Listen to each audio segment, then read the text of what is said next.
Je suis tellement de bonne humeur, mais je ne sais pas si c'est le soleil, le printemps qui se réveille ou c'est que Max Truman est avec moi pour cet épisode. Comment ça va, Max? Ça va bien, mais il y a une semaine, jour pour jour, je me suis assis avec Rémi Villemur dans les studios de Cube Radio, puis j'ai dit, man, il faut que j'arrête de faire l'erreur de me prendre un café avant d'aller en onde parce que je m'endors.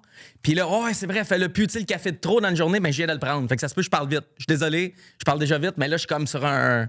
Mais je pense que les gens vont être très contents que tu parles vite. L'important, moi, ce que je veux, c'est que dans ton monde intérieur, tu ne fasses pas d'anxiété. OK, ben, j'en fais un peu parce que comme le café de trop, il te fait toujours faire un peu d'anxiété. Fait que je vais être correct, je vais me gérer, je suis un grand garçon, je suis capable. Ouais. Mais c'est fou, pareil, en vieillissant, que le café nous affecte d'une manière différente. Moi, je suis max 2 cafés. Ouais. Parce que le troisième café, là, ça va pas bien. C'est celui-là que je viens de prendre. Ouais. Le troisième. Mais le pire, c'est que je le sais, c'est que je m'endors tellement. Je me dis, oh non, aujourd'hui, je m'endors tellement qu'il est nécessaire. Non, man, il t'amène dans un high. Il est pas bon. Mais c'est ça. Il est fait. Tu sais, qu'est-ce que tu veux? On retournera pas en arrière. Comme quand mon gars fait des erreurs, des fois, je dis, je peux pas retourner. Là. Essaye de plus la refaire, mais là, je la refais. En tout cas, c'est ça la folie. Okay, mais parlant de drame et de choses dramatiques, j'ai peut-être des réponses aux problèmes d'Ivan Demidov. Ah ouais? Ouais, moi, j'ai quelqu'un. Mais attends, c'est quoi le problème d'Ivan Demidov? Mais de un, c'est que je vais perdre mon pari sur mise au jeu plus parce qu'il ne gagnera pas la recrue de l'année. Fait que ça, c'est un gros 5 $ qui va faire énormément mal à mes finances.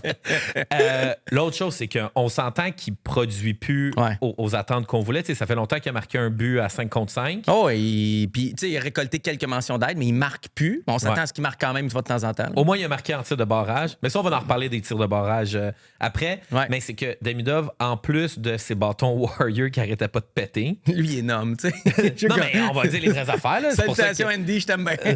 Non, mais en plus, même aussi, ce que j'ai compris aussi par rapport avec son contrat avec Warrior, c'est que c'est un contrat je pense que c'est un contrat de 2 ans qui avait le droit de sortir après 1 an. Fait comme moi, de ce que je comprends, c'est Demidov, il s'enligne pour jouer avec du Bauer. Ouais, mais il s'entraîne avec du Bauer, même s'il est commandité. Ouais, il a mis du CCM, mais c'est quoi le lien entre Bauer et CCM? À un moment donné, c'était quand même une fusion, puis c'était devenu la même compagnie ou pas. Tu sais, Bauer et CCM, non, c'est encore deux affaires différentes. Okay. Ouais, mais c'est que t'as mélangé. À un moment donné, il y avait comme Reebok qui était là-dedans, puis à un moment donné, c'était Nike. Mais là, ils sont vraiment. Puis tu sais, Mike Madison a du Warrior aussi. T'sais, vu qu'on les nomme, on va y aller pleinement. Puis je sais pas s'il joue récemment avec du Warrior ou non. Je sais pas si Warrior a changé, mais les bâtons de Mike Madison ne brisent plus non plus. Donc, tant mieux. Ce que j'ai appris, c'est que ça se peut qu'on voit un retour au bâton d'aluminium. Te souviens-tu le bâton de Wayne Gretzky en aluminium?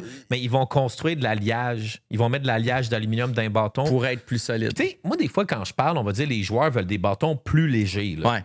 Un gars comme Slavkovski, là, qui pèse 230 livres, là, que son bâton soit 0.2 livres plus léger, là, je pense pas que ça fait une grosse différence. Le gars, il doit curl des 100 livres. 100%. Puis l'autre truc, c'est qu'ils veulent des gros des flex flexibles. Puis à un moment donné, aux muscles qu'ils ont, c'est sûr que tu viens mettre un poids. C'est de la physique, là, secondaire 4, secondaire 5. Tu sais, tu viens mettre de la pression sur quelque chose. Mais as-tu essayé les nouveaux bâtons à 400$?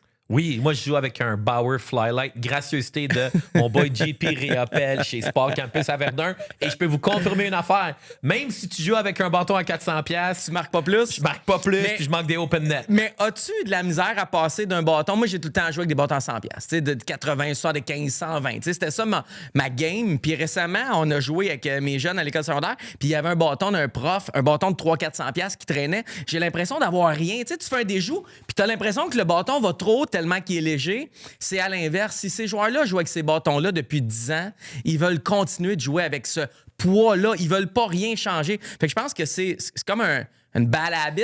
Tu t'habitues à jouer avec ce poids-là et après ça, tu veux garder ce poids-là. Tu veux même pas l'avoir un petit peu plus lourd parce que tes repères musculaires, ta mémoire musculaire est avec ce poids-là. Puis quand t'arrives à un homme comme Slav, mais le bâton est peut-être un peu trop léger, un tantinet trop de flex, mais tu as grandi avec ça. Fait que tu veux rester avec ça. Oui, c'est très bon point de vue. Mais pour revenir avec Demidov, oui, mon informateur russe m'a dit que sa blonde sur Telegram, elle a posté récemment un truc, puis elle a délité super rapidement de genre heartbroken, going back to Russia to resource myself. Fait que, tu sais, après ça... Mais elle est retournée en Russie. Sur Instagram, on l'a vu, elle avait des vidéos de Ah ouais, en Russie. plus. Ouais, OK. ouais. Fait que, tu sais, en lien avec ça, c'est sûr que, tu sais, il est dans une relation. Là, après ça, c'est sûr que le monde va capoter. Tu t'investis dans la vie personnelle des joueurs, fait que ce podcast n'est pas pour Enrico Ciccone. mais les gens, à un moment donné, il faut qu'ils arrêtent de se mettre la tête dans le sable que quand tu es un joueur public, puis tu es un athlète professionnel, ta vie personnelle va avoir un impact sur tes performances. Puis il y a des gens qui sont bien chanceux, qui ont des ruptures amoureuses. Là, ils sont avec une fille pendant 5 ans, ils break up, puis 3 semaines plus tard, ils sont sur Hinge puis Tinder, puis ils se refont des blondes. Puis il y a d'autres gars, genre moi, que ça me prend genre des mois, puis ça m'affecte. Puis peut-être que comme Demi Dove, ça l'affecte. Si t'es avec la même fille toute ta vie, t'as déménagé à Montréal en passant à faire ta vie là, puis là, finalement, ça foire, puis ça marche pas. C'est sûr que ça y joue dans la tête. Puis les gens vont dire non, il y a des coachs, puis des psychologues, des préparateurs physiques. Moi, je suis pas d'accord. Comme une rupture amoureuse, c'est fucking hard. Puis si c'est ça qu'il est en train de vivre. On met un gros si, là. Ouais. Mais si. Ben, si c'est normal que ça l'affecte ses performances. Il pense à ça le soir, il pense à ça le matin. C'est sûr que pendant la game, il doit pas penser trop à sa blonde, mais. Non, puis tu sais, des fois, en dehors de la glace, c'est niaiseux, mais tu sais, t'es en couple, des fois, tu vas avoir des meilleures habitudes de vie, tu vas te coucher peut-être plus tôt, tu vas peut-être mieux manger. Tu sais, il y a tout le reste de la vie qui est chamboulé par tomber célibataire. Je pense, de ce que je comprends, il n'est pas avec papa, maman ici, il est tout seul. Fait que, tu sais, si t'es avec ta blonde puis t'as une vie stable et on met un gros si, mais si ça foire avec ta blonde t'es rendu tout seul, c'est sûr que ta vie va changer. C'est sûr qu'il y a des trucs qui sont modifiés. Puis je te parlais de mémoire musculaire pour un bâton. C'est aussi un athlète qui a une routine. Puis à un moment donné, la routine est brisée. Ça se peut que ça t'affecte. Là, ah, ben 100%. Là, si toute sa vie, quand il rentrait à la maison après ses games, il y avait une blonde qui était là pour l'accueillir, lui donner de la tendresse, de l'amour, que là, bang, t'as 20 ans, puis là, quand t'as fini ta game ou ta pratique, tu rentres dans ton gros condo tout seul. Ah ouais, puis c'est même à l'inverse. Le gars qui est célibataire, qui a sa routine de vie, mettons, puis là, un moment donné, il se fait une blonde, ça se peut que ça l'affecte aussi parce que ta vie, elle change. Tu sais, c'est que des changements dans la vie des athlètes affectent parfois le jeu des athlètes. Ouais. Toujours par rapport à Demi Dove. Ouais. Conseil à Martin Saint-Louis. Je sais qu'il nous écoute religieusement. Oui. Il est membre Patreon. Oui, je le sais. MSL, c'est lui. Faut qu'il mette Demi Dove sur le shootout à chaque game. Ouais. Il y a eu 3 opportunités seulement. Il est 1 en 3. Puis là, je vais reprendre une expression populaire de Tony Marinaro. Puis c'est comme, même toutes les maires du Québec savent que Martin Saint-Louis doit arrêter de mettre Nick Suzuki. Ah c'est combien, souvent, là? Mais c'est 0 en 14. Ouais, 14, 15, 16, 13, peu importe, c'est beaucoup trop, là. Ouais. Puis des fois, tu sais, je regarde des décisions de Martin Saint-Louis, de Kent Hughes, puis je suis comme, ouais, là, je comprends pourquoi je suis pas coach ou GM dans les nationale de hockey. Mais là-dessus, là, me semble que quand ça fait 0 en 14, me semble que c'est peut-être le temps d'arrêter de se donner une chance. Au pire, tu le mets 4e, mais mets Demi Dove. À 100%, mais tu sais, des fois, tu veux... Kent Hughes est allé parler avec Nick Suzuki l'année passée pour savoir quoi faire au deadline. Nick Suzuki, c'est le capitaine. Tu sais, il y a un impact dans... Je pense que c'était Nick Suzuki qui avait été voir Kent Hughes, il avait dit « Fais pas de changement ». Puis là, Kent Hughes, il avait dit « OK, mais si on fait pas de changement, si, ça ». Tu sais, si tu impliques ton capitaine, des fois, tu veux pas affecter son temps de jeu, ses coéquipiers, son rôle, etc. Fait que probablement que Martin Saint-Louis, si on jouait dans un jeu vidéo, il ne mettrait pas Nick Suzuki en shootout après 0 en 12, 0 en 13, 0 en 14, 0 en 15. Mais là, tu es dans la vraie vie, tu te dis, c'est mon leader, c'est mon capitaine.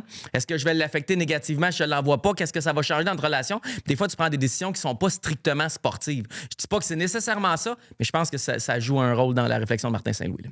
OK, ouais, mais je l'enlèverais pareil. Je veux dire, surtout que tu as du talent. Tu as Demi Dove, tu as Lane Hudson. Tu sais, là, tu as Texier qui joue pas, mais quand il est dans le line-up, il devrait être là. Tu sais, tu as plein de gars. Tu as Slav que tu peux envoyer, tu as Caulfield que tu peux envoyer. Tu en as plein de gars qui peuvent y aller. Tu as tout le temps des petits shootouts à l'entraînement pour finir les entraînements. Tu as des gars qui marquent à la semaine longue. Fait que ces gars-là, ils méritent d'y aller eux autres aussi. Quand le capitaine est 0 en 13, 0 en 14. Fait que oui, tu as raison, il faudrait le changer. Mais au côté humain, des fois, on change pas. Oui, vu que tu es rendu un expert des pratiques du Canadien de Montréal via Pat Biais puis Marc-Olivier Cook. Oui. C'est qui score tout le temps en shootout, en pratique? Ben dans les vidéos que je vois, parce qu'on a un genre de groupe avec les vidéos, Oliver Kapanen score, Cole Caulfield score, Lane Hudson score, puis Evan Demidov score. Ah, mais j'avoue que de l'autre côté, c'est pas une bonne référence parce que Montembeault puis Dobèche, c'est les deux goalers les plus faciles à scorer. Oh man! On est des débiles avec les gardiens, hein? Dobèche a eu une bonne game. Là, tous les experts là, de José Théodore à genre Renaud Lavoie, le Canadien a son gardien de but numéro 1. Faut faire confiance à Dobèche. C'est le gardien qui va nous amener en série. C'est 100% certain qu'on met Dobèche comme numéro 1. Comme, il a accordé genre 20 buts. Là. Non, mais le truc, c'est que qui est meilleur dans les deux? En ce moment, cette saison, là. statistiquement parlant, mais je pense qu'en termes de victoire, c'est Dobèche à cause de sa série en début de saison. Ouais, mais même là, il y en a perdu une, mais il en avait gagné beaucoup. Il n'avait pas perdu tout le mois de décembre non plus à la régulière, OK? Le truc, c'est que... Écoute, Montembeault, on avait des attentes qu'il soit numéro 1 et il n'a pas livré. Non. Dobèche était un numéro 2 et il a livré les attentes. Ils ont peut-être même surpassé un peu. Donc, tu arrives juste avec 2 gardiens où je fais confiance à aucun des deux en série. Il n'y a aucun des 2 gardiens que je me dis qu'on envoie contre les Sabres de Buffalo. J'ai confiance en ce gars-là. Ni en Montembeault, ni à Dobèche. Cela dit, tu me fais choisir un des deux demain matin, je mets Dobèche. Pas parce que j'aime pas Montembeault, mais j'ai l'impression que... Moi, puis ça, c'est mon hypothèse. C'est un coach qui m'avait déjà dit ça. Si tu arrives au camp pas en forme ou pas à ton 100%, tu pourras jamais rattraper le rythme avant l'autre saison. J'ai l'impression que Montembeault, avec sa blessure qu'il avait eu en série, genre double déchirure ou quelque chose, je ne sais pas si c'était laine, ischio, whatever, adducteur, là, mais j'ai l'impression qu'il n'y a pas eu un camp, il n'y a pas eu un été normal, complet. Il est arrivé au camp un peu en retard sur le reste du groupe et il n'a jamais été capable de rattraper. Donc, je ne pourrais pas faire confiance à Montembeault en série. Puis je ne ferais pas plus confiance à Dobèche, mais tu n'as pas le choix, à moins de ramener Jacob Fowler. Mais là, tu fais-tu confiance à Fowler tout de suite en série? Bref, c'est un beau gros problème, les gardiens chez Canadiens. Il n'est pas encore prêt. Moi, des fois, je me dis peut-être que le Canadien de Montréal devrait faire un grand ménage de gardiens de but. Puis dire, tu sais, peut-être que pendant l'été. Puis moi, je suis convaincu qu'au trade deadline, le Canadien essaye d'aller chercher un gardien de but. Puis tu sais, moi, je l'ai dit la semaine passée, puis c'est un gars de chez Atwill Morin qui m'avait donné cette suggestion-là. Il m'avait dit, on devrait aller chercher, il y a aussi Saros des Preds. Fait qu'imagine, tu commences l'année prochaine, tu arrives au camp d'entraînement, le Canadien de Montréal, au lieu d'avoir un duo de gardiens Dobèche-Montembeault, tu as Saros Fowler. Mais ça va finir de même. Ça va finir avec Fowler plus un vétéran. Ça sera peut-être pas... Saros, c'est petit. Moi, c'est ça qui... C'est un 5 et 10, 5 et 11, c'est rare ces gardiens-là, mais en même temps, c'est un gars d'expérience. Mais ça va finir avec Fowler puis un vétéran. Moi, ce qui me fait peur aussi, c'est que Dobèche, à chaque fois qu'il est dans une chaise de numéro 2, il joue bien. Puis on se dit tout le temps, hey, c'est lui qui devrait être numéro 1, c'est lui qui devrait être numéro 1. Puis dès qu'on le met numéro 1, dès qu'on lui donne 2 départs de suite, dès qu'on lui donne une séquence de match, c'est là qu'il choke. Puis c'est ça qui me fait peur qu'il y a la coupe de bêche. Puis oui, sa technique, des fois, est erratique, mais il est fait les arrêts pareil. C'est entre les 2 oreilles, je suis pas certain qu'il est capable de prendre la charge de numéro 1 dans NHL. Non, il n'est pas capable, puis c'est bien correct. Il est comme un numéro 2, puis c'est parfait. Là. Moi, ça m'a pris des années avant d'apprendre que, comme à 42 ans, je serai jamais un grand marqueur au hockey. Je suis pas capable. Au hockey comme au soccer, moi, je manque des open net, puis ça changera pas. Ce qui est cool au soccer, c'est que tu peux avoir 8 gars sur le terrain qui sont pas des marqueurs. Tu sais, comme au soccer, on a tout un rôle différent. Fait que si t'es pas marqueur, arrête de te mettre attaquant. Fais juste te mettre milieu défensif, mets-toi défenseur, mets-toi piston, mets-toi dans d'autres positions. Au soccer, tu peux bien te recycler même si t'as pas de finish. OK, on continue avec les problèmes. Ouais, vas-y. Comment va ton joueur préféré, Patrik Laine? Oh, man. J'ai le goût de... Je sais pas... On ouvre-tu la porte, Patrik Laine? On ouvre la porte, Patrik Laine. Je prends une gorgée d'eau. Non, mais c'est ridicule. Sais-tu ça fait combien de temps qu'il n'a pas marqué un but? Ça fait plus de 11 mois. C'est un marqueur de but. Il est payé pour marquer des buts, puis il n'a pas marqué depuis près d'1 an. Les derniers à pas marqué pendant 1 an, c'était genre Scott Gomez, Jonathan Drouin. Là. Je veux dire, c'était pas... Premièrement, c'est pas des joueurs que ça a bien fini à Montréal, puis deuxièmement, c'était même pas des scoreurs. Puis là, on a un scoreur, ouais, il était blessé, ouais, il y a eu les Jeux olympiques. Il y a eu 1001 raisons. Ça reste qu'on le paye 9 millions cette année pour marquer des buts, puis il en marque pas. Puis moi, j'ai le feeling, puis là, c'est juste moi, mais j'ai le feeling qu'on a comme un deal avec Laine. Puis ça se peut que ça soit faux, ça se peut que je paraisse mal, puis c'est correct, je parais très mal. Tu joues pas, on te paye, mais on laisse ta blonde poster des affaires cringe sur Instagram. Le troisième, il était pas dans mon truc, OK? Tu joues pas, on te paye, fais-nous pas chier, parce que si tu veux sortir de la liste des blessés, on t'envoie à Laval. Y a-tu le droit de refuser d'aller à Laval? Il n'y a pas le droit de refuser si on l'envoie par la voie traditionnelle, c'est-à-dire qu'on te met au ballottage pendant 24 heures, personne ne va réclamer Patrik Laine, puis on t'envoie à Laval après. Ce qui peut refuser, c'est si on s'assied avec, puis on dit « Hey, on t'enverrait 2 semaines pour des fins de conditionnement. » Ça, tu peux dire oui ou non, parce que tu continues à compter comme un joueur du Canadien qui va juste reprendre la forme à Laval. Mais si on fait la voie traditionnelle, c'est-à-dire ballottage, puis tu t'en vas à Laval, 1, c'est une humiliation pour Patrik Laine. 2, ça ne tente pas d'aller à Laval. Fait que j'ai l'impression que ça fait 6 semaines qu'il est prêt à jouer ou presque, puis qu'il accepte d'être sur la liste des blessés. Tout simplement parce que lui, il veut pas aller à Laval. Mais dans les faits, Patrik Laine, il nuit. Patrik Laine, là, 1, à la culture d'équipe. Tu peux pas le rhabiller parce que si tu le remets dans l'alignement, t'envoies comme message à tous les autres qui travaillent fort que « Hey, c'est pas grave si tu travailles pas fort. C'est une glace, c'est pas grave si tu fais pas de back-check. » Fait que t'es pogné avec. Deuxièmement, à cause de Patrik Laine, on est obligé d'aller un peu sur la liste des blessés à long terme. Là, il est sur la liste des blessés normale. Et on on va dépasser le plafond salarial à cause de tout ça. On a eu un crédit pour ça, mais ce que ça fait, c'est qu'on envoie des bonnies, on appelle ça carry-over bonus. On les envoie l'année prochaine. Ça veut dire que l'année prochaine, on va avoir 1 ou 2 millions de moins en masse salariale parce qu'il y a des bonnies de performance à des jeunes qu'on envoie l'année prochaine. Et ça, c'est entre autres en cause de Patrick Laine. Troisième chose, Patrick Laine, il est là en ce moment. Il prend beaucoup de place sur la masse. On ne pourra pas faire venir Ryan Backer en même temps que Fowler puis en même temps que Michael Age. Fait que j'espère que Patrick Laine ne va pas nous empêcher de signer Michael Age juste parce qu'il est d'impact avec son contrat. J'espère qu'il ne nous empêchera pas de rappeler Jacob Fowler, puis j'espère qu'il ne nous empêchera pas de rappeler David Reinbacher. Bref, il est un problème. On a essayé de trouver une solution. On le donnait. Personne n'en a voulu. Man, faut arrêter. C'est une niaiserie, là. C'est assez, là. Parce que si on l'envoie à Laval, c'est quoi l'impact que ça a sur notre masse salariale? On sauve 1,10, 1,15 millions, ce qui est juste assez pour justement des salaires de Fowler, de Reinbacher ou de Michael Age quand ils vont vouloir venir. Puis là, en ce moment, on n'a pas tant d'espace. De ce que je comprends, puis je ne suis pas un spécialiste, on pourrait avoir un joueur de plus. Mais si on renvoie l'année, ça te permet d'en avoir un deuxième, peut-être même un troisième. Fait que ça nous apporte une flexibilité qu'on n'a pas en ce moment. Ouais, fait quelque chose de politique parce que en temps normal, le joueur ne fait pas l'affaire. Yo, tu t'en vas à Laval. C'est qui qu'on a envoyé à Laval? On n'a fait pas envoyer Armia à Laval? On a envoyé Armia, il est revenu, puis gars, il s'est trouvé un nouveau contrat avec les Kings, puis il est de retour dans la NHL. Il fait l'équipe nationale finlandaise. Je veux dire, mais en même temps, on a demandé à Laine de rester sur la liste des blessés un peu plus longtemps, ou en tout cas, Laine a accepté. Je ne sais pas comment ça s'est fait, ce négo-là. Puis ça fait longtemps qu'il peut revenir au jeu. Puis il revient pas. Puis s'il était revenu trop tôt, il nous aurait mis dans la merde. Fait que lui, il a accepté de danser puis jouer le jeu puis de rester sur la liste des blessés. Mais c'est sûr qu'il y a de quoi gagner. Sinon, il n'aurait pas fait ça juste pour être gentil. Là. Ouais, puis sinon, c'est qui l'agent de Laine? Il est-tu avec Cortex? Je sais pas c'est qui.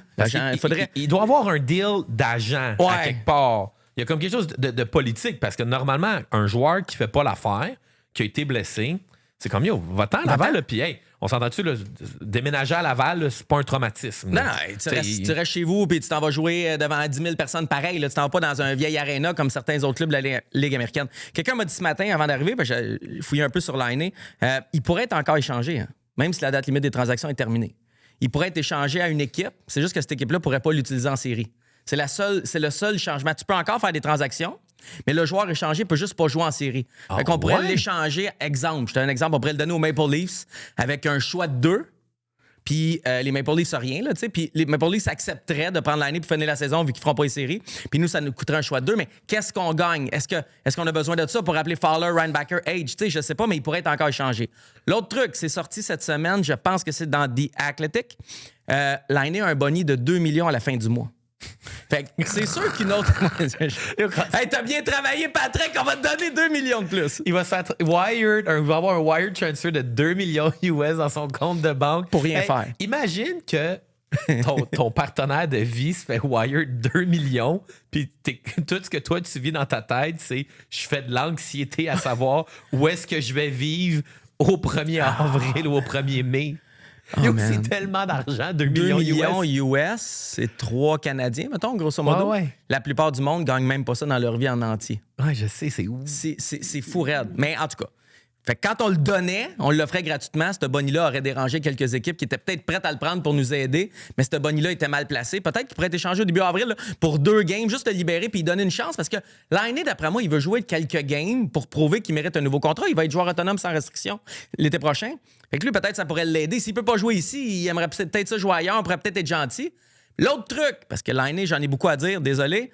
Laine, qu'est-ce qu'il a fait quand il est parti de Winnipeg? Qu'est-ce qu'il a fait quand il est parti de Columbus le jour d'un match? Fait que c'est sûr que quand il va partir de Montréal, s'il y a une raison, si on n'est pas cool avec d'une façon ou d'une autre, il va talk shit contre les joueurs, contre la direction, contre tout le monde. Il va être plus stratégique que ça. Il va se faire briefer par le Canadien. Puis Laine va dire, Laine, quand tu quittes Montréal, tu vas dire que ça a mal été à Montréal à cause des médias, dont le podcast Stanley 25. C'est à cause de Stanley 25. Ça va être à cause de nous. Fait qu'on est prêts, là. On reçoit toute votre haine de tous les fans du Canadien. Tout sur JT. All on JT. All on me. Puis Marc Dumont. T'as vu ça?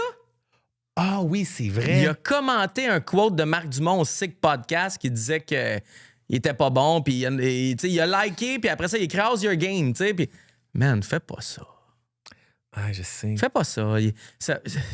C'est comme dans un match, tu sais, bats-toi jamais avec un partisan. C'est comme s'il existait. Non, mais il n'existe pas. Ta bulle, le partisan n'est pas supposé être dans ta bulle. Tu es supposé avoir une bulle en dehors des partisans, en dehors des tu sais, puis Marc Dumont, oui, c'est un média, mais en même temps, je pense pas qu'il est dans le vestiaire, rien. Fait que, tu sais, ça reste un média de loin. Il est indépendant. Il est indépendant, mais je veux dire, es-tu considéré comme un fan ou un média? Mais tu comprends ce que je veux dire? Il n'est pas dans le vestiaire, il n'est pas dans ta bulle. Tu n'es pas supposé d'être atteint par un partisan ou un média indépendant qui parle de toi dans un podcast. Là. Non, puis même ça, tu as vu Rogers avec Connor McDavid qui ont lancé une campagne de sensibilisation par rapport au temps d'écran, puis tout comme les réseaux sociaux. Puis ça m'a quand même frappé de, OK, là, c'est tellement, c'est un problème, mais personne n'est encore conscient de tout l'impact. C'est terrible. Comme c'est épouvantable. Puis moi, il y a un gars que j'adore sur Instagram, là, il s'appelle Brian Johnston, parce qu'en plus, c'est le gars qui veut rester éternel. Il est immortel. Lui, son slogan, c'est « I won't die ». OK. Puis il fait comme plein d'affaires. Pas vrai, mais il va mourir pareil. Tu sais, spoiler alert, là, JD? Mais, comme, aligné comme il va probablement le rendre jusqu'à 150. Mais il va mourir. Eh non. C'est des maths. JD, si la moyenne d'âge, exemple, c'est 82...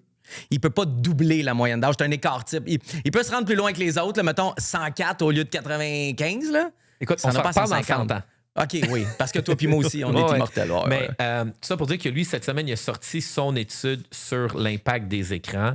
Puis, tu sais, on n'est pas encore conscient de à quel point ça nous affecte mentalement parce que on voit tellement d'images qu'on n'est pas supposé de voir ces images-là. Puis, tu sais, recul il y a 20 ans, il y avait quand même une sorte de filtre. Tu sais, nous, quand on écoutait comme Watatatao puis les Simpsons, tu sais, c'était quand même filtré qu'il y avait des gens, puis même si de nos jours, tout le monde sont comme, faudrait modifier les sketchs qui étaient faits de 1980 ou whatever.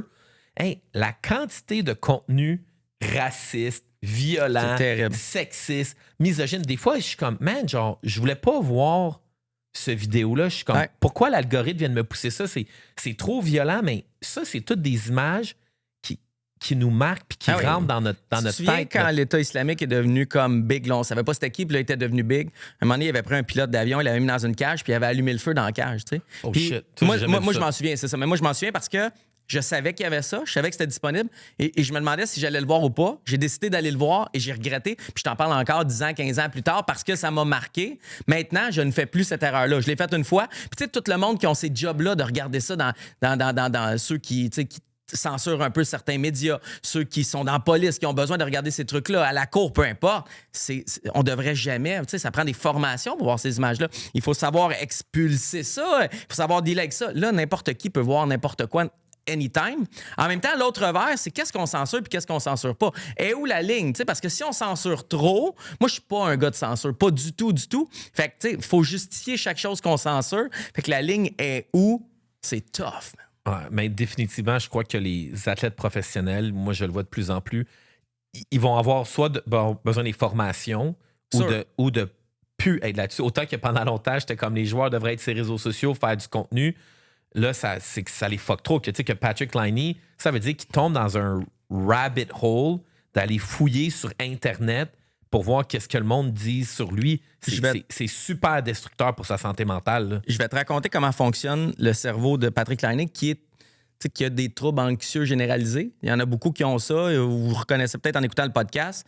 C'est qu'à un moment donné, tu en viens à mettre un focus trop important sur quelque chose et à te faire une crainte, une peur déraisonnable du scénario catastrophe. C'est-à-dire, moi, à un moment donné, quand je fais de la tournée, les nuits étaient vraiment courtes. OK? Moi, j'en ai fait un peu de trouble anxieux. On se couchait, mettons, à 4 heures. Puis là, je me levais à 7 heures parce qu'on avait une entrevue radio. Puis moi, mon anxiété, c'était, Chris, il me reste juste 3 heures. Faut que je m'endorme là. Mais oui, j'ai pris Vodka Red Bull puis j'ai fait la fête toute la nuit. Fait que, tu sais, c'est facile de s'endormir là. Puis regardez-moi, je suis relax au bout, moi. Mais, fait que, tu sais, moi, c'était... Puis là, à un moment donné, tu te couches puis tu pars dans cette idée-là puis tu restes focus là-dessus. Puis finalement, tu te nuis plus que t'aides. Parce que ce que tu veux, c'est dormir. Mais tout ce que tu fais, c'est t'empêcher de dormir. Patrick Laine a des troubles anxieux généralisés qui sont les siens. Je connais pas ça, ces démons précis, mais je vais t'en nommer un. Pendant la pause olympique, il a patiné tout le long à Brossard. OK? C'était pas officiel. Avant que le Canadien reprenne ses entraînements, ils ont eu 8 jours de congé. Les 3 derniers jours, il est en train de patiner, mettons. Puis le dernier jour, il a ressenti un petit quelque chose dans une jambe. Puis le lendemain, à la première pratique officielle, le retour des entraîneurs, tu sais, une pratique officielle, il était pas là.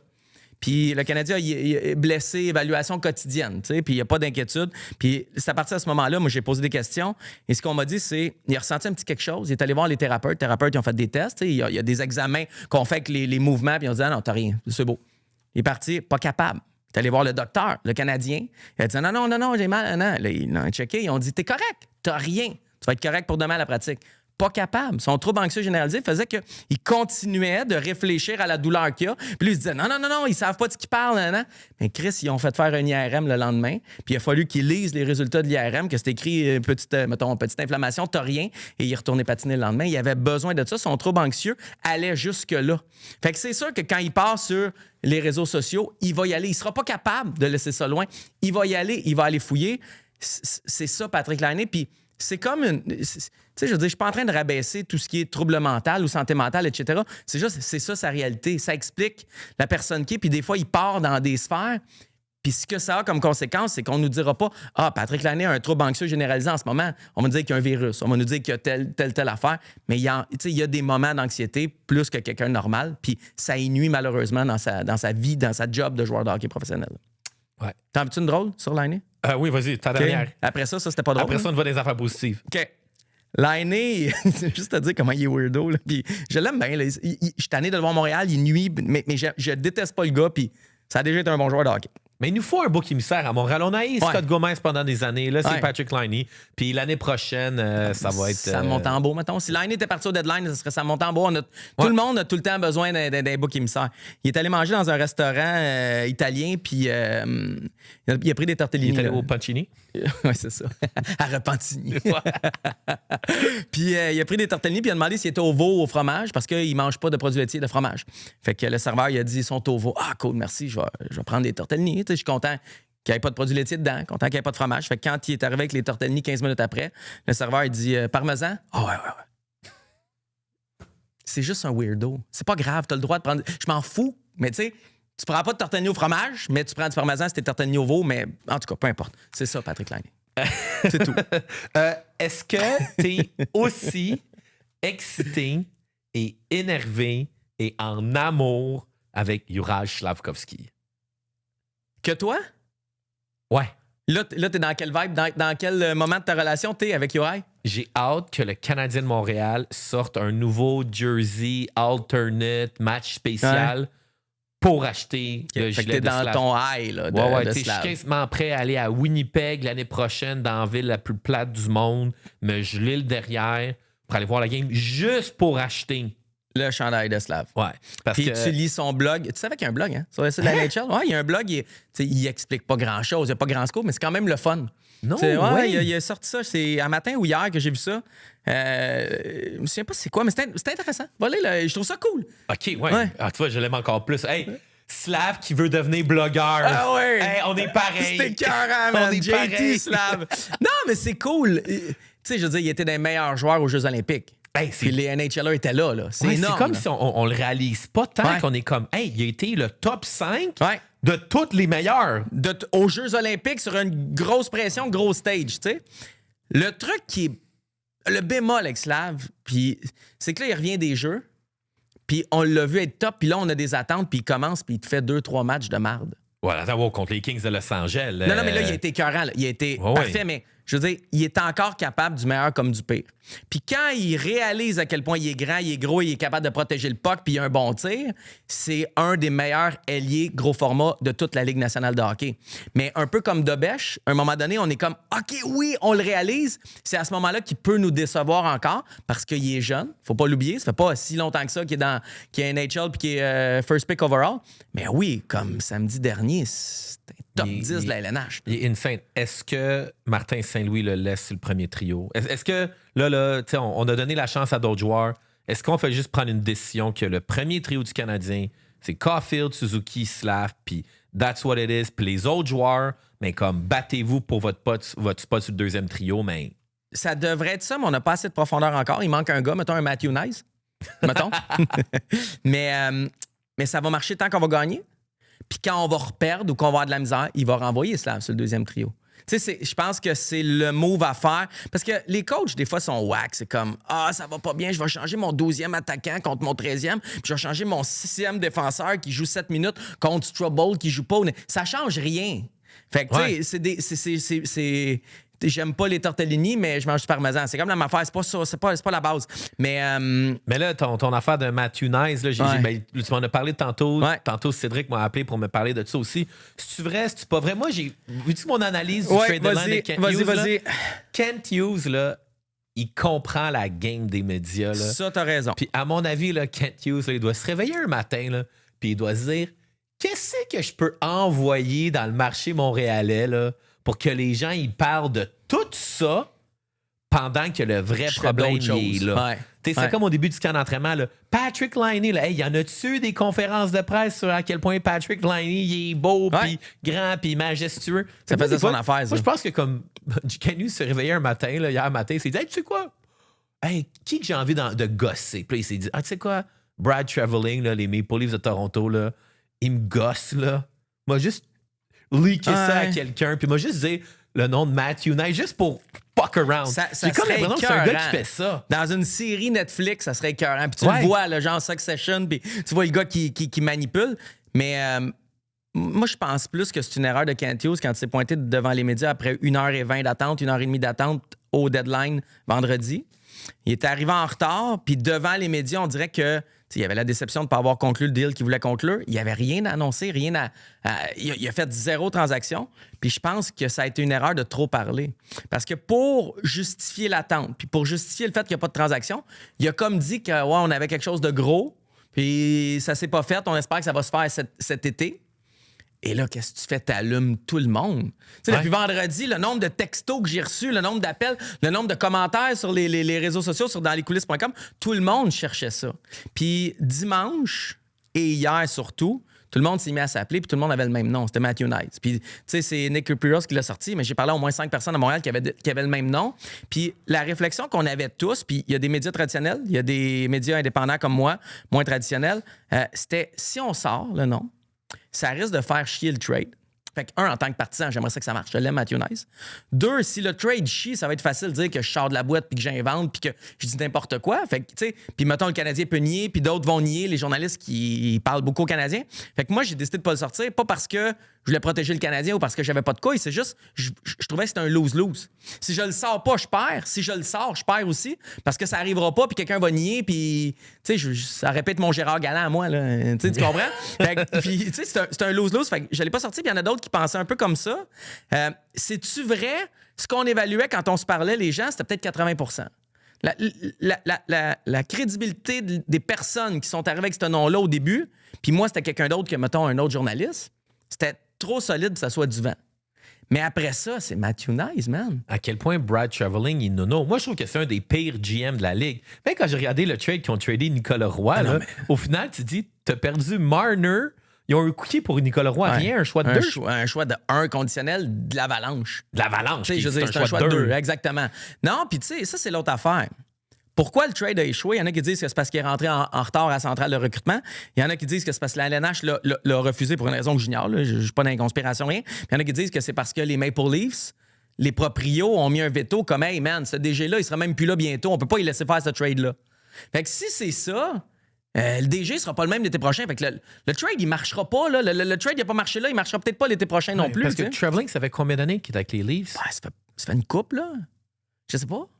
Je suis pas super bon là-dedans. Pas 4? 2, 3? Ouais, entre 2 et 4. Ça fait pas 5. C'est ça, non. Il était pas là dans la pandémie de mémoire. C'est lui qui a foiré le trade de Marner. Il était là quand... Oui, 100%. Puis là, c'est lui qui va faire un trade de merde avec Austin Matthews. C'est lui qui avait chié à Calgary avant. Tu sais, je veux dire, à un moment donné, c'est comme Ken Holland. Tu rembauches Ken Holland, puis après, tu fais comment ça que ça marche pas? Mais le gars, il a chié par Stan Bowman. Les gars font des erreurs un peu partout, puis... Ils continuent à pogner des jobs. C'est terrible. C'est épouvantable. T'sais, on s'entend-tu que si les Sables de Buffalo avaient engagé Marc Bergevin, les Sables de Buffalo... Il était recherché plein de weirdos... de bizarre. Mais attends, ils ont Marc Bergevin, puis ils ont été chercher une coupe de weirdos au deadline.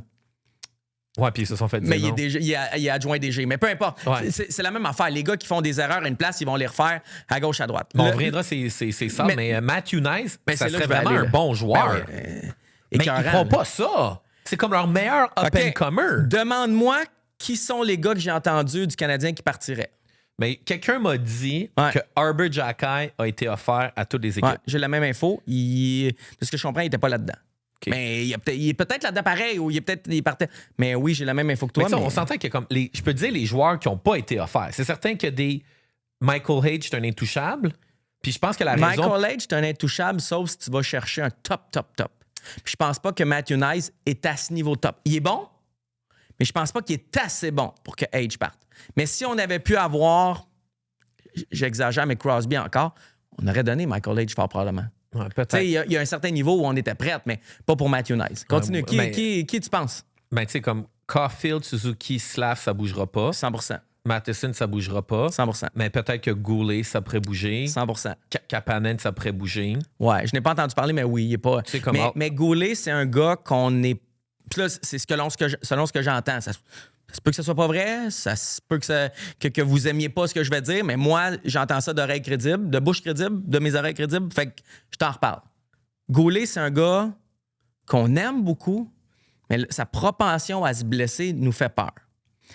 Et deuxième chose, on sait qu'il faut payer pour obtenir et on est prêt à sacrifier Caden Goulet si ça nous ramène quelque chose de très, très bon. Donc, c'est un nom que j'ai entendu. Il y en a 2 autres que j'ai entendu. Parce que, tu sais, même pour renchérir sur Goulet, c'est que Goulet, vu que c'est un gars qui se blesse beaucoup, l'année que le Canadien veut aspirer aux grands honneurs, si tu arrives en 2e ronde, puis ton défenseur numéro 2, il se déboîte une épaule, puis il est out pour 6 semaines, là, t'es genre, oh shit, t'es en playoff, puis ton gars qui joue 18-20 minutes par match, il est plus dans le line-up. 22, 23, 24, parce qu'en série, on joue à 4 défenseurs souvent. Puis la 3e paire, on l'utilise pas mal moins. Goulet est ton top 4. Il joue 25, 26, des fois 27, 28 minutes. Fait on n'est pas prêt à le donner. On l'aime beaucoup, mais c'est un genre de joueur qu'on a identifié comme étant un gars qu'on pourrait sacrifier. Ouais, mais sinon, nos 2 goalers sont disponibles. Ça vaut pas Ryan Backer, c'est disponible. Ryan Backer, c'est disponible. Il était dans les noms. J'ai entendu 3 noms, en fait. C'est Goulet, Ryan Backer, puis je te donnerai le 3e dans pas grand temps. Ryan Backer, c'est que on est pris entre 2 idées. C'est-à-dire, la première, ça va mieux à Laval en ce moment. Pas vrai, puis ça se peut qu'il vienne jouer à Montréal bientôt, d'ici la fin de la saison. Je te dis pas que ça va être nécessairement un succès, une réussite, mais on est pris entre, OK, ça a peut-être pris plus de temps qu'on prévoyait, mais peut-être qu'il peut nous aider. Et à l'autre bord, ça va mieux en ce moment. Il y a un peu de regard sur lui. Profitons-en avant que ça aille moins bien puis qu'on puisse plus l'échanger. On est pris entre les deux. Là. Comme Kirby Dach, c'est sûr qu'on essaie d'aller... C'est lui le 3e nom. Ben oui, c'est pour ça qu'il était sur le premier trio. Ben oui. Kirby Dach, là, en lien avec les infos que tu m'avais dit, il n'y a aucune raison de chialer. 0. Mais des fois, je suis en train de me dire, c'est-tu le genre de gars qui est sur le premier trio puis arrive le soir puis qui dit « Ouais, je suis le premier trio, mais j'ai pas de temps de glace sur le power play 1. » Genre, puis je trouve ça poche quand Suzuki, le puck, il donne souvent de l'autre bord. Tu sais, comme puis je te l'avais dit là, en meeting, il avait, au lieu de prendre une part de responsabilité en tant que joueur de centre, il avait blâmé un peu les ailiers. L'autre affaire, as-tu vu la vidéo au concours d'habileté quand il fait les tirs comme Raymond Bourque qui avait eu un 4-en-4 là, d'un tir de cible? T'as-tu vu la vidéo avec Kirby Dach? Non. Va voir ça, man. Je pense qu'il a 40 secondes puis il pogne même pas 4 cibles. Il a genre 30 pucks. Schlock. C'est comme, man. Chris, il est marié de jouer? Oui. Je suis sûr qu'on fait un Goulet JT. Dak JT dans un concours d'habileté. Tu sais, mettons qu'on te donnait un petit edge sur la cote, je miserais peut-être sur toi. C'est un gars de premier trio. Hey man, c'est bien une fois dans une vie que quelqu'un va gager sur mes talents de hockey, c'est bien toi. Oh, yeah, je l'apprécie. On essaie de faire ça. On ramasse Dak pendant 5 minutes, puis après on pense que on pourrait appeler le Canadien, faire un one-on-one, Dak contre JT. Ça marcherait. C'est sûr qu'ils vont vouloir. L'année prochaine, au concours d'habileté. Amener JT sur la glace. Il se peinture la face puis tout, c'était cœur. mais non, c'est ça. Fait que c'est les 3 gars. Ouais, mais on s'entend-tu qu'il n'y a aucun club qui se fait appeler puis qui dit « Oh, wow! Hey, c'est tellement une belle offre, Ken! » Tu sais, comme, t'es Brad Chevalier. « Hey! Salut, Brad! Écoute, Kirby Dach, Ryan Backer, puis un choix de 2 pour Matthew Knies. » Mais c'est pour ça que Goulet est le seul qui a une réelle valeur. Une vraie valeur là-dedans. Fait que c'est pour ça que je pense que Goulet est là puis qu'on est conscient qu'il va falloir le sacrifier si on veut pas sacrifier tous nos autres joyaux que tu as nommés tantôt. En même temps, si Goulet part, faut que tu le remplaces. C'est pas... ça te prend un gars qui est capable de jouer 24 minutes, puis c'est pas Xhekaj puis Struble qui sont prêts à aller là. Puis je te dirais même qu'Alexandre Carrier, c'est pas un gars qu'on aime ça, il donnait 24 minutes. Carrier, on est correct qu'il donné un 12-14 à la 3e paire. Mais en ce moment, on lui demande trop souvent d'en donner trop. Puis il va nous aider offensivement, mais défensivement, c'est un rôle trop grand pour lui. Fait que on a encore des moves à faire chez le Canadien pour être aspirant à la Coupe Stanley. Oui, parce qu'on est vraiment incroyable, pareil, qu'on gagne, on score des goals en on est spectaculaire. C'est vraiment excitant être fan du Canadien. On n'a pas de goaler, mais on va le voir en série, on n'a pas encore la profondeur. T'sais, quand tu regardes l'Avalanche Colorado qui sont allés chercher genre Nicolas Roy, c'est quoi? Il va jouer ça à 4, Nicolas Roy? Oui. Genre... les Leafs, ils jouaient ça à 2. Oh, et puis tu sais, mettons, juste dans l'Est, les Hurricanes et les Sabres qui sont pas mal on parlait des Sabres, là. Ouais. T'es pas sur... Les Sabres, là, c'est genre... C'est quoi? Y a-tu un move PR de la Ligue nationale de hockey? Non, ils sont bons, man. Ah, ils patinent. Ah, moi, j'y crois pas, les Sabres. Ouais? Ah, moi, les Sabres, non. C'est trop comme... Ça me fait penser aux Canadiens de Montréal qu'on avait mis Mario Tremblay comme coach, là. OK, qu'on parce avait que changé. c'était comme joueur, j'avais pas de souvenir. Mais oui, continue. Puis là, on avait mis Mario Tremblay comme coach. Là. Puis là, soudainement, là, 12 victoires en 12. Là. Puis là, c'était comme malade. Le Canadien, Jocelyn Thibault, Andrei Kovalenko, Valérie Kamensky. Le Canadien va gagner la Coupe. Puis moi, les Sabres, c'est comme... Non, man, je le vois pas. Mais je suis pas capable non plus. Ça fait 15 ans qu'ils font pas les séries, 17, 13, je sais pas combien. Là, mais tu sais, ça fait une éternité. Mais en même temps, quand ils affrontent le Canadien, ils jouent au hockey, man. Ils font ce qu'il faut, ils jouent pas fancy. C'est du hard work, c'est du high press, c'est du... Ils jouent de la bonne façon pour avoir du succès à long terme. Il manque encore un peu de talent là-bas, mais dans l'Est, c'est qui va sortir de l'Est en série? C'est Sabres, Hurricanes... Ah, les Hurricanes sont une machine très bien. Lightning, qui même s'il y avait de l'air mort il y a un an ou deux, on dirait qu'ils ont ressuscité puis ils sont allés chercher de nouveaux gars. Le Lightning pourrait sortir. Là. Le Lightning, t'as-tu vu la game contre les Sabres que ça a dégénéré? Tout le monde s'est battu, ça a fini genre 8-7. Ouais, c'était... Non, hey, parce que Tampa Bay aussi, là, comme Brandon Hagel, c'est un nasty joueur. Kucherov, méchant joueur. Le goaler, Vasilevski. Ah non, mais ils sont vraiment solides, là, sont tough. Ils savent comment gagner. Ils ont gagné avant. Là. Leur pire ennemi sont morts. C'était Floride qui faisait mal. Fait que là, le Lightning là, sont tough. Puis genre, ce qu'ils ont fait contre les Sabres, ils étaient genre... ça va être bon. C'est comme Dallin qui n'a pas voulu dropper. Là, mais je veux les voir en playoff, Sabre Lightning, quelque chose de rough sortir du côté de l'Atlantique. Mais je veux juste finir. OK, je ferme la fenêtre sur Matthew Nice parce que j'ai pris une note puis c'est intéressant. On se demande qui a sorti l'info. Tu sais, comme qui... C'est sûr, c'est pas le Canadien qui ont sorti. Si c'est vrai que c'était Matthew Nice, le joueur, c'est sûr, c'est pas le Canadien qui l'a sorti parce que qu'est-ce que ça fait? Ça fait que toutes les autres équipes d'NHL vont dire « Man... » Au mois de juin, ça a été ça. Nice est disponible à ce prix-là, où on va mettre une surenchère, où il va y avoir de la pression. Je pense que Matthew Nice va partir pour un plus gros prix que ce qu'on était prêt à donner. Puis c'est pour ça que, il risque d'avoir surenchère. Fait que c'est-tu les Leafs qui l'ont coulé? C'est-tu l'agent de Matthew Nice qui est en tabarnak parce que son joueur était sur le bord de partir? Puis là, il part pas, puis il laisse couler parce qu'il met de la pression pour que son joueur finisse par partir. Il va être sûr qu'il reste pas là. Je sais pas, mais Nice va coûter plus cher si c'est bel et bien lui qui était envoyé aux Canadiens en juin qu'il aurait coûté là. Moi, c'est ça qui me fait peur dans tout ça. C'est juste ça. Parce qu'il complète le Canadien à merveille. Là. Je veux dire, tu le mets avec Caulfield, Suzuki, tu mets cela avec Demidov, puis là, il te reste juste un deuxième centre à trouver, puis t'es littéralement un aspirant à la Coupe Stanley sur ton attaque. Ouais. Après ça, je me dis, est-ce qu'il y a aussi un autre move PR de... Le nom de Robert Thomas a été mis? Parce que là, le fait que, soudainement, si toutes les équipes... Tous les gars, ils vont venir ici. Tous les joueurs sont liés aux Canadiens. Fait que ça veut dire que de notre côté, là, avant, tu avais juste, on va dire au trade deadline, je trouvais que tu avais juste Robert Thomas, que tu disais, tu sais, ça, c'était vraiment un bon joueur. Puis en plus, je le connaissais pas tant, Robert Thomas. Il est bon. Mais moi, j'aime. Là, j'ai eu une grosse chicane en fin de semaine quand j'ai parlé de Corey Perry. Parce que Robert Thomas, il a gagné partout. Ouais. Tu vois son hockey DB, il y a des petits trophées partout. La coupe, je pense qu'il a gagné. Il venait d'arriver à Saint-Louis. Il était là? Il venait d'arriver. C'est ça. Fait que lui, c'est comme un vrai winner. Là. Il gagne partout. Moi, Corey Perry, le seul move que j'aime pas du Lightning, c'est qu'il ramène Corey Perry. Il se rend en finale de la coupe, mais il perd. Et moi, je toucherais pas ça. Moi, je suis trop spirituel que je suis comme, no way, man. À chaque année, tu te mets dans un vestiaire, tu nous amènes en finale de la coupe, puis tu perds. Mais tu perds, je suis comme... moi, ce qui me fait rire, c'est que Marc Bergevin, il avait pas voulu lui donner 2 ans de contrat. Il avait offert juste 1 an, puis il allait porter le lycée chez le Canadien, Corey Perry. Puis Bergevin, il voulait pas donner 2 ans. Parce qu'il disait, il te reste plus 2 ans de hockey dans sa tête, là. Mais là, Perry, ça fait 4 ans, 5 ans qu'il joue, puis il continue même à 40 ans à jouer. Je trouve ça... c'est remarquable. C'est insane, là. Mais de l'autre côté, je sais pas comment il fait psychologiquement. Il a-tu perdu les 2 années de suite avec les Oilers?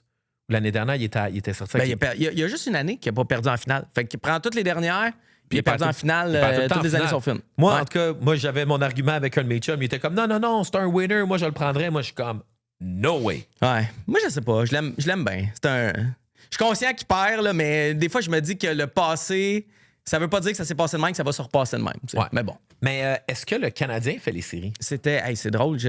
Séries proches, mais loin. On est tellement proche des séries, on est à 80% de probabilité, ça bouge en dessous des 15 et 85. Puis en même temps, on est tellement loin, on est à 4-5 points de ne pas y faire. Puis l'Est, cette année, ça va te prendre 10 points de plus pour faire les séries dans l'Est que ça t'en prend dans l'Ouest. L'Est est forte sans bon sens.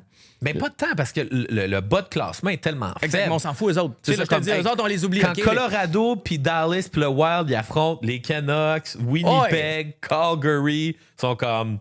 Mais tu peux faire les séries avec, je sais pas moi, 88 points dans l'Ouest, ça va t'en prendre 98 pour les faire dans l'Est. Là. Ça va être tough. Il y a plein d'équipes qui se battent pour une place en série. La division du Canadien Atlantique est forte. Le calendrier du Canadien par rapport à la force des adversaires, c'est Tankathon qui fait ça. C'est un calendrier ultra difficile. Je pense qu'on va y faire, là, mais il y en a qui sont déjà... c'est canné, on fait une série, Max, j'ai été... Non, c'est pas canné. On perd 2 matchs, mettons, là. Mettons, on a un 2 en 2, là, mardi, mercredi. On perd les 2, puis on vient de compliquer notre mission. Je pense qu'on va les faire, mais c'est pas canné, là. Je suis d'accord avec toi, mais moi, je reste un éternel optimiste. Puis je pense que j'ai même double down sur mon pari de est-ce que le Canadien va faire les playoffs ou pas. Puis je pense qu'on va avoir une très belle semaine. Je pense qu'on va donner une méchante race. Tu mets sur des sites illégaux, toi, hein? Jamais. Jamais de la vie. Texier, penses qu'on va le voir bientôt? Marque 3 points, première étoile, boum, il est plus là. Il joue plus. Mais je pense il donne un nouveau contrat. Il donne un contrat 2 fois 2,5, 5. Puis là, c'est quoi qui se passe? Je pense que c'est le buzz Montréal de comme Bolduc. T'arrives avec le Canadien. C'est cool, il y a comme un hype. Puis après ça, c'est juste que l'adrénaline... ils redeviennent le joueur qui était, tu sais. Mais on lui a donné 2 ans, 2,5. Tu sais, moi, je me demande, je suis pas prête à statuer, mais ça peut être une erreur de Kent Hughes aussi. Mais parce que c'est pas long. Tu sais, c'est pas long, 2 ans. Ah, mais. Puis dans le PDK, mais dans le PDK, Texier, s'il joue pas, tu l'envoies au balotage, puis il s'en va à Laval, puis il est bon pour Laval. Ouais, mais il coûte encore 1,35 pareil, mettons, à Montréal, même s'il est à Laval. Mais j'avoue que le plafond monte de genre 8-9 millions. Fait que moi, on est moins stressé, mais quand même, je trouve ça bizarre. On en fait une vedette nationale. Le français, on l'aime bien, la baguette, le taux du béret. Puis là, on l'aime, on en parle partout, puis tout le monde l'acclame.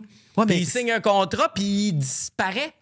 Ouais, mais ça, c'est ça la beauté à Montréal. Puis ça arrive dans toutes les équipes. Là. Toutes les équipes, à un moment donné, ils ont des joueurs que tout le monde s'emballe, puis s'énerve, puis c'est fantastique. Puis c'est ça qui fait qu'une saison de hockey, on est fou, d'avoir des changements de joueurs, c'est que t'es comme, oh, OK, là, on a ça sur quoi on peut embarquer puis capoter. Puis on est fou, tu sais, je te le dis, là. Le Caulfield, mettons, qui se blesse. Là, tout le monde panique, là. Je touche du bois pour pas que ça arrive, là. Mais Laine est inséré dans la formation. Laine marque 5 buts en 6 games. On fait un podcast tous les deux. Je t'ai dit, man, Laine, il fallait qu'il revienne. Puis une chance qu'il est là. Faut que leur signe. Exact. Ben, peut-être pas. 5 ans, 5 millions. C'est ça. Mais j'avoue qu'on est émotif. Puis on reste rationnel quand même, mais on se fait prendre dans des vagues puis dans des courants. Puis c'est ça le sport. On aime le sport pour les émotions, puis la détente, puis le laisser-aller que ça nous donne, pas pour être ultra cartésien non plus. Mais il y a beaucoup de monde qui ont dit des affaires épouvantables quand Patrick Laine est arrivé à Montréal, qui était comme, on vient d'aller chercher un joueur élite. Non, je me suis pogné avec un de mes chums, il était comme, ben là, Laine, il est au moins dans le top 20 des meilleurs joueurs de la Ligue nationale de hockey. J'étais comme, bro, on s'est fait donner un joueur. Là. Quand t'es top 20 dans la Ligue, l'autre équipe te le donne pas. Là. Mais le pire avec Laine, c'est cette année. L'été passé, à la fin de l'été, il a dit dans une entrevue, je suis dans la meilleure forme de ma vie. Puis, je te le dis, j'écoutais à la radio, même la télé, du monde crédible. Là. Il va-tu marquer 40 buts cette année? C'était la vraie question. C'était pas, il va-tu en marquer 10? Sérieux, là. Ben oui. Genre Martin Lemay qui avait dit ça? Non, Martin est cool, je pense pas. Mais c'est vrai, puis il y a du monde qui disait oui. On se fait avoir par une phrase. Je suis dans la meilleure forme de ma vie. Je vais tout donner pour Montréal. Puis on se fait avoir. Le gars, il a 0 but cette année, Callis. On se demandait s'il allait en marquer 40. Il faudrait reculer le tape de tout le monde qui a dit oui à cette question-là, puis faire une vidéo, là, comme on fait avec Norman Flynn. Une fois de temps en temps, on ressort ses trades bizarres. Il faudrait vraiment refaire sur tout le monde qui pensait que Laine allait marquer 40 buts. Puis je me souviens, j'en avais parlé avant le début de la saison avec Georges puis Gonzo. J'étais à la BPM. Puis j'avais ramené ça, puis on avait ri un peu. Puis Georges m'avait dit, man, il jouera même pas 40 games. Puis là, il avait été plus bas, puis il jouera même pas 20 games. Puis là, t'exagères. Qu'est-ce qu'il s'enligne pour même pas jouer 20 games? Il en a joué 5. Je sais pas combien il en a joué, là, mais ça n'a pas de sens, là. Ouais. Mais en tout cas, il a marqué en pré-saison. On peut mettre les têtes de la pré-saison. Jonathan Drouin avec l'Avalanche du Colorado, comment il va? Il a marqué son premier but là, avec sa nouvelle équipe. Il a été échangé où c'est qu'il a été échangé? Mais c'est ça, je sais même pas. Mais il était pas à l'Avalanche, il était avec les Islanders, puis il a été échangé où? Oui, puis il a été échangé. C'est pas le Wild, c'est où qu'il a été échangé? Mais tu sais, c'est comme ça, c'est quelque chose qu'on a fait avec des joueurs. Jonathan Drouin, là, on n'entendait pas parler. C'est les Blues, il était avec les Blues. Un but en un match. Ah, OK. Ça veut dire là, il y a comme un highlight. Là, il va faire un autre but. Puis on va voir des highlights. La renaissance de Jonathan Drouin à Saint-Louis. Pourcentage de tir de 92 %. Il y a 2 buts en 3 shots. Puis... On est fou. Mais c'est correct. C'est pour ça qu'on a un podcast. Sinon, ça serait plate. Tu sais, quelqu'un qui était fou de déception que j'ai appris. Puis j'étais curieux de savoir si tu n'allais pas dire son nom. Moi, j'ai entendu que Zach Bolduc était bien déçu de trade à Montréal. Dans le temps, oui. Oui, quand il a appris le trade, moi, on m'a dit la même chose. On m'a dit qu'une fois à Montréal, puis une fois rentré là-dedans, il était bien content, parce qu'il y a un fame, il y a un fun de jouer pour le Canadien de Montréal. Ouais. Mais tu sais, je te disais, est-ce que, tu sais, comme Montembeault, est-ce qu'il est arrivé au camp à 100 %? Je suis pas sûr que Bolduc est arrivé au camp à 100 %. Puis une fois qu'une saison commence, tu ne peux pas te rattraper à 100 % avant l'autre saison. Fait que j'ai le feeling que Zach Bolduc, le vrai Zach Bolduc, on va voir l'année prochaine. Ouais. C'est là qu'on va voir à quel point on peut compter sur lui ou pas. Mais quand tu as un peu de retard, ça se rattrape. C'est la NHL, man. Quand le train part, t'as beau courir vite, le train est parti. Ouais. Parce que, tu sais, quand je regarde comment le Canadien, Martin Saint-Louis, Kent Hughes, Jeff Gorton, ils gèrent leur équipe, cette année, là, il n'y a aucun joueur dans l'équipe qui peut dire qu'ils n'ont pas eu de chance. Tout le monde a eu la chance de jouer sur le premier trio. Puis pas jouer sur le premier trio un shift. Dak a joué 4-5 games avec Caulfield Suzuki. Bolduc a joué 4-5 games avec... Texier. Tout le monde a eu leur chance. Puis je pense que comme pour le Canadien, cet été, juste avant le draft, l'évaluation de leur personnel... est meilleure que jamais. Est comme évidente et claire. Ouais. Et comme tous ces gars-là, c'est pas des first-liners, puis c'est peut-être même pas des second-liners. Ouais. Fait qu'après ça, tous ces gars-là, ils n'ont pas beaucoup de pouvoir de négociation. Puis, tu sais, c'est comme un peu genre, tu sais, si t'es pas content, là, ils sont tous interchangeables. Mais c'est la même chose avec Texier puis Bolduc. T'es assez bon pour jouer ces deux premiers? Je pense pas.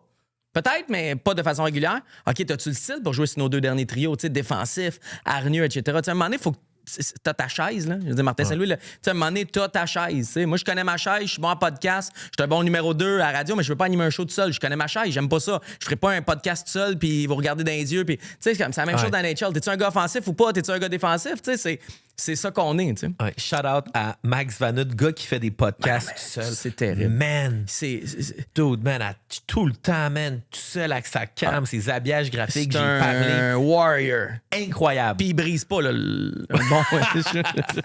Ben ouais, ce que Max Vanut fait, je serais jamais. Il y a du monde qui m'ont dit, fais le podcast tout seul. Je suis comme, hey man, m'a parlé m'asseoir tout seul pendant une demi-heure pour parler du Canadien. Non, puis pas de fun non plus. Je vais être poche. Puis j'allais dire, il faut que tu payes beaucoup pour faire ça, mais même pas, je ferais pas quelque chose que j'aime pas, même si tu me payes beaucoup. Moi, je suis comme pas capable. Fait que. Mais est-ce que, en lien avec les décisions du Canadien de Montréal à la date limite des transactions, est-ce que tu penses que le Canadien n'a pas fait de move parce qu'ils sont all-in sur leurs espoirs, puis ont pris une décision de dire, on veut pas se permettre d'échanger un de nos espoirs pour que ça fasse un Pacioretty Suzuki. Quand Vegas ont tradé pour Pacioretty, ils sont comme, hey man, on était chercher un gars de 40 buts. Effectivement, Pacioretty, 38 buts. Là, des fois, mon gosse, il n'y a pas eu 40, mais c'est un gars de 35 goals, on va dire. Mais après ça, ça n'a pas donné les résultats escomptés, puis ils ont perdu Nick Suzuki. Fait que là, le Canadien, sont-ils là-dedans où ils se disent, non, on va prendre nos espoirs pour bouger? Le Canadien n'est juste pas rendu là. Peut-être dans 2 ans, ils vont le faire, ce trade-là. Pour gagner une coupe, comme le Hagen là contre. C'était contre qui? C'est à Boston qui est allé? Non, Hagen là, les Stars. Non, avant ça, au début de la carrière, c'était pas Newendike? En tout cas, les Stars ou North Star, peu importe, avaient changé Hagen là. Puis, tu sais, comme Hagen là était une future star à devenir, mais le joueur qui sont allés chercher les a aidés à gagner la coupe. Fait que, tu sais, quand tu fais ces moves-là à dernière minute, il faut que tu vises la coupe. Les Canadiens ne visent pas la coupe encore. Ils vont peut-être la viser dans 2 ans, puis ils vont peut-être la faire, cette transaction-là, mais Il y a encore des trous chez le Canadien. T'as Zarovski, t'as Michael Age, t'as Jacob Fowler qui va arriver inévitablement. Il y a des gars. T'as Bryce Pickford qui va peut-être avoir un rôle là-dedans. T'as Ryan Backer qu'on sait pas. T'as Adam Engstrom. Il y a plein de jeunes encore. Fait qu'on veut juste peut-être attendre 1 an ou 2 avant de faire cette méga transaction-là. Puis l'autre affaire, je regardais juste avant de m'emmener les contrats qui viennent à échéance. Là. Il nous reste 1 an de notre trio de vieux. Là. L'année prochaine, on a encore Anderson, Dano, Gallagher. Je suis pas convaincu que les trois vont avoir un trio toute l'année prochaine. Est-ce que tu peux, l'année prochaine, continuer de donner tous les games à Gallagher? Oui. Regarde Gallagher. Ben non. Ben non, arrête de niaiser. J'ai pas mis son jersey cette année signé en plus. OK, là. Bravo, ça va. Tu feras signer quand t'es... Ah, il est déjà signé, c'est correct. Non, mais on va avoir des décisions à prendre. Il y a tellement de gars. Age va arriver, peut-être, tu sais, il y en a d'autres. Il y a déjà Veleno qui attend, il y a Texier qui attend, et il y a Laine, mais il sera plus là. Mais tu comprends? Il y a des spots qu'il va falloir qu'on libère. Ouais. Puis je ne sais pas c'est les spots à qui qu'on va libérer. Fait que tu sais, je pense qu'un gars, peut-être Kirby Dax, il s'en va, c'est correct, ça fera un spot, mais je pense qu'un gars comme Gallagher, même s'il travaille fort, je suis certain que c'est un gars qui t'en donne 82. Il peut peut-être t'en donner 55. Tu peux peut-être les deux en 2 soirs, peut-être qu'on peut le laisser de côté, Gallagher, pour faire rouler l'équilibre. Lui, il n'accepterait pas ça, mais ça serait la meilleure chose pour sa fin de carrière, de dire hey, tu joues une game sur 2, là. Ouais, ou 3 sur 4, ou 2 sur 3, mais tu sais, tu gères son management, comme on fait dans NBA, dans plein d'affaires. Gallagher, je suis pas certain. L'autre affaire, c'est là quelqu'un va brandir ouais, mais Max, s'il joue toutes les games d'ici la fin de la saison, puis l'année prochaine, les 84, il va finir à 1000 matchs, puis au moins, il va jouer 1000 matchs avec le Canadien. Je trouve ça super beau, votre histoire, mais je m'en crisse. Ce qu'on veut, c'est une équipe de hockey qui gagne.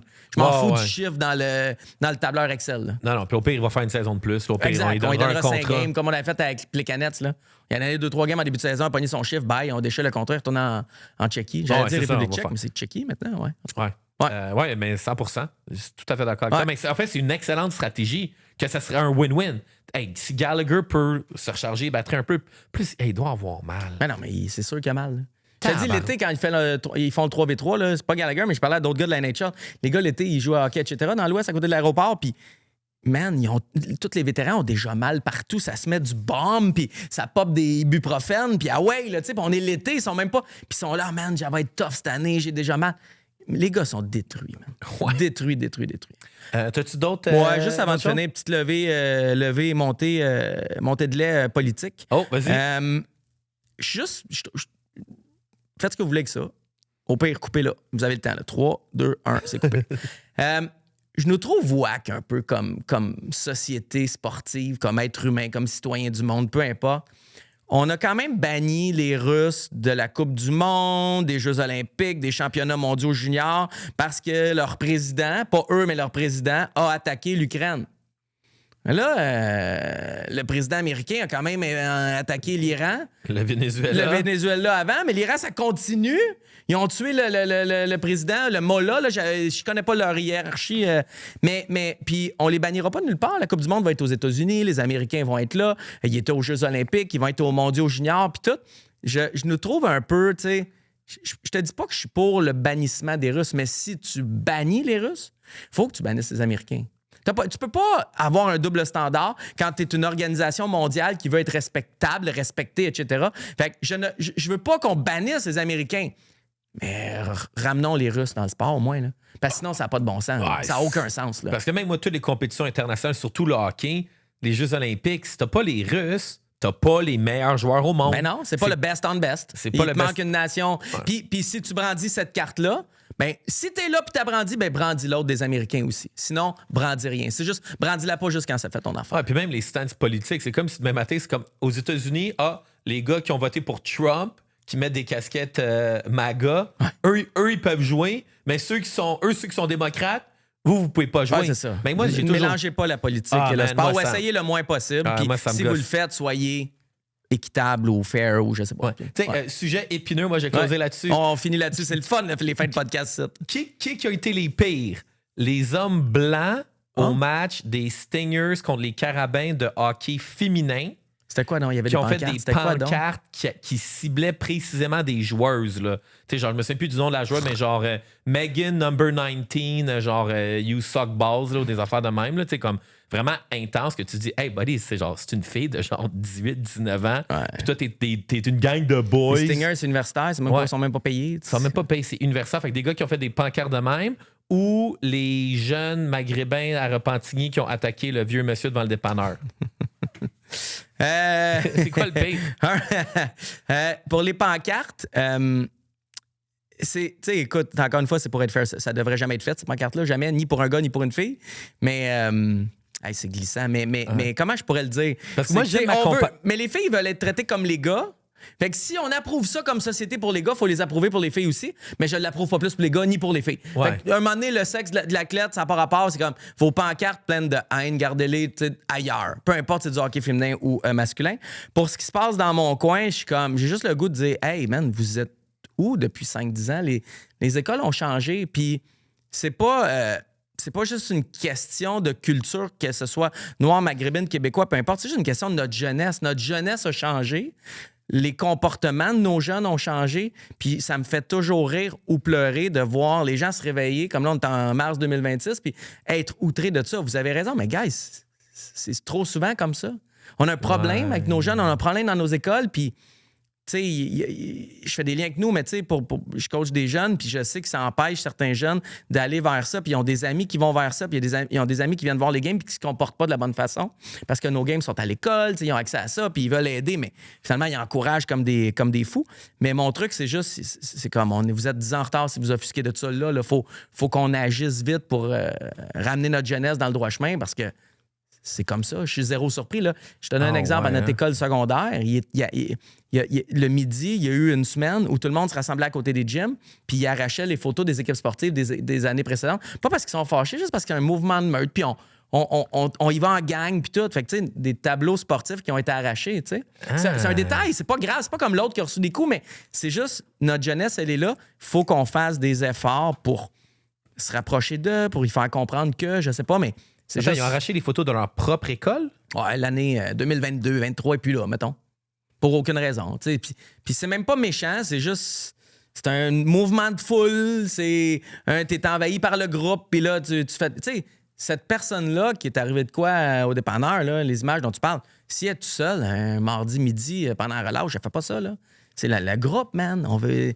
C'est ce phénomène de foule-là. D'être filmé. Puis... Ben oui. C'est juste poche. Parce que, tu sais, il est tard, il faut se réveiller, il faut aller se réveiller avant, il faut faire de quoi. C'est tout. OK. Ben, merci de tes explications. Spécialiste en société. Ouais. Je me suis inscrit en sociologie à l'université. Ça fait 3 semaines, mais je peux dire que j'étais un étudiant en sociaux. Je pense que je te vois à Télé-Québec dans pas long. Ouais, j'arrive. All right. Sur ce, un gros merci de ta présence, Max. Mon Dieu, que j'ai eu du fun. Tous les gens qui nous suivent, continuez de vous abonner à la chaîne YouTube. Moi, c'est pas compliqué. On va continuer de faire des épisodes tant que le nombre d'abonnements va continuer à suivre. Le nombre de views, il est un petit peu plus...